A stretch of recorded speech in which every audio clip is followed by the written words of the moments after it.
Hi guys, so with it being quite a few months into the year and with the academic year ending up, I wanted to talk about my mid-year goals review, all about goal setting and resetting to continue having the best 2022. And I also just want to say thank you to Skillshare, which is a dream sponsor, for sponsoring this video and helping me reach my goals. So firstly, let's check in with our goals that we set at the beginning of the year. I love to look over my goals regularly to keep them at the forefront of my mind, to make sure they're relevant to my life and just to see how I'm going in general. So firstly, something you can do is look at things that you're proud of. So I personally have a monthly accomplishments page to keep this up in my regular monthly planning. So at the end of each month, I go through and look at all the things I'm proud of or things I accomplished. I think this is really helpful, but if you haven't been doing this monthly, I recommend looking over it now in the middle of the year. But I do highly recommend that accomplishments page if you don't have one already. It is so good and I've talked about it in all my bullet journaling videos. So I've just got this here and I'm going to read out some of the things I'm proud of that I've done this year. I've hit 30k subs. I'm almost at 35k when you're watching this. I've been accepted into a master's program. I attended an event by YouTube. I saw 5 Seconds of Summer live. If you're a 5 Sauce fan, let me know down below. I also just finished university, my entire undergraduate degree, and my society that I'm president for at university was nominated for Best Society. The next thing you want to do is look at the progress you've made in your goals. So I'm going to first look over my goals for 2022. I'm not going to tell you all of the goals that I did at the beginning of the year because there is a lot, but here are some of them. I wanted to finish my dissertation. I want to reach 50k on YouTube. I want to travel to a new country. I want to host a ball for my society. I wanted to read 3 non-fiction books, and I didn't want to watch TikTok in bed. So now what you want to do is look at your past goals and see how you're going on them. Things that are quantifiable, so for example reading a certain amount of books is great here, but if your goals aren't quantifiable, it's also good just to check in and see how you feel like you're progressing with that. So some of mine: I want to reach 50k this year. I was at 20k in January and I'm now at 34.7k while I'm filming this. I'm not quite sure if that's on track, but I'm really proud of how far I've grown. 50k was a real stretch goal for me. Otherwise, I wanted to finish university. I have handed in all my assignments and my dissertation, so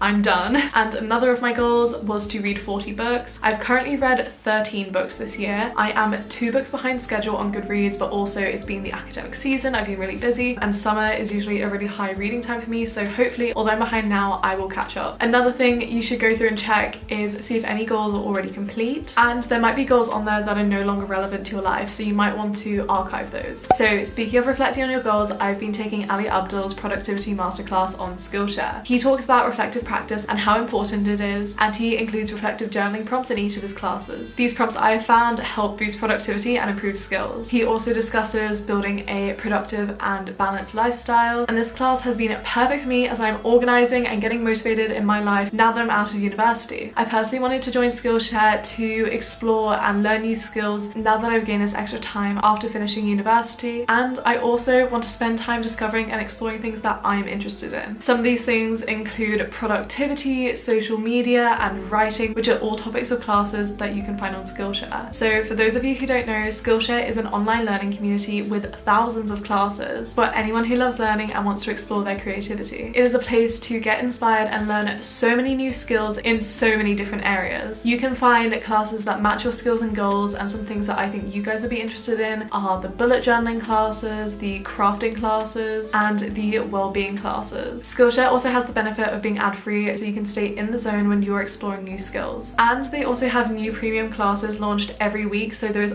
always something new to discover. I think you guys will love Skillshare just as much as I do, so do make sure to join by using the link in my description, because the first 1,000 people will get a 1-month free trial on Skillshare. So let's continue to use some of the skills I've learned on Skillshare and get back into goal setting. So the next thing you want to do in this mid-year review is to reset. So I personally am going to go through and fill out all my trackers in my Notion, my reading journal, my bullet journal, and make sure they're all filled out and up to date. I am then going to clean out my physical space. This is kind of important to me because I am moving, so I have to do it, but it is also something I like to do just to keep on top of things when I'm reviewing. I think of this mid-year thing to do some things that you've really put off, or some bigger things that probably won't take as much time as you think they will, but really use this time to do more of a deep clean. I am also going to clean out my digital space. So this is stuff like finally cleaning out my desktop, cleaning out my downloads folder, everything like that. And also now that I've graduated, I have a couple important things to do. I've got all my documents from university on my computer. I'm probably going to move those onto a hard drive, and also my Notion, which I have a tour I will put up here. It is very much set up for university, so now that I've graduated graduated, it is time to do a Notion renovation. If you guys want to see a video on that, do let me know, but I will be clearing out and resetting that space for my new chapter. You might also want to do some reflective journaling prompts just to help you reset. Like I mentioned, Ali Abdul does a lot of these in his productivity masterclass, but some I also recommend are to look at what are your reoccurring negative thoughts, what has been draining your energy, what are your 3 biggest strengths right now, and just write down some things that you are grateful for. There are tons more. Have a look on Pinterest, Instagram, TikTok, but those are just some of the things that I will be looking at. The next thing you want to do is look at what's ahead. So you want to look at your calendar, your year at a glance, just generally everything you have coming up, and you want to take note of these things. Are you starting a new academic year? Do you have a birthday or a trip coming up? Are there any holidays or celebrations? Add these all to your calendars, whether that's Google Cal, physical, Notion, bullet journal, everything like that. You want to make sure you're across all these things and you know they're coming up. This will really help you now when you're trying to look at things to focus on in the rest of the year. So for example, if you have a new academic year starting, or if you have a lot of deadlines coming up, then maybe you want more of an academic focus in your new goals. Or if you're moving like me, you might have more of a social focus, as in meeting new people. Or if you're in general moving into a new chapter, then you might want to have more of a self and well-being focus. This basically overview of what's coming up, what's ahead, helps you to look at the themes you should be focusing on. And sorry if the lighting's changing a bit, it is sunset over there, so I'm getting a bit of light on me, but I hope it looks okay. So something I'm definitely going to do and I've been working on is my vision board for the rest of the year. Now I definitely do a vision board at the beginning of the year, but I like to have these more seasonally. So my beginning of the year one is much more wintry, and this one is more for summer and everything like that. So now you know what you have coming up in your year. You can use this vision board as a way to visualize what is coming. Visualize the areas that you want to focus on. So personally, what I've done is I've made a Pinterest board and I'm adding all the photos into there, photos from boards I've already saved, and since I know new focuses I want to look at, for example moving, I've been getting a lot of moving photos, so I add them all to the Pinterest board. And don't worry if it feels like it's too many, you can go through these later and you can turn it into something a bit more tangible. So obviously keep the Pinterest board, but turn it into a laptop background, a phone background, a poster like I've got up there, or put it on your door or something like that, but turn it into something tangible. I have a whole video on how I vision board and how to make vision boards that actually work, so I won't go into too much detail here, but do check out that video. So the last thing you're going to do is look at any new goals you want to set. So now you know the vibes and the focuses of the year coming up ahead. Put these into categories. So for example, this year I had an academic category, a sort of work, social media category, a personal category, and a recreational, fun, social, traveling category. If you got the focus of meeting new people or academic good grades, think about the things you need to do to achieve these,